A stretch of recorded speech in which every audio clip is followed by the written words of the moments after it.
Sher Shah bridge, Syed Yusuf रज़ा गिलानी, ये prime minister रहे यहाँ पे।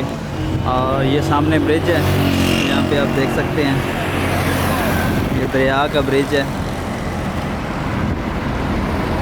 गर्डर ब्रिज है ये, टोटली अरेक्शन का काम मुकम्मल, ऊपर से वाकवे रोड जा रहा है बल्कि। और ये जो एरिया है ये दरिया का एरिया है, ये नीचे दरिया है।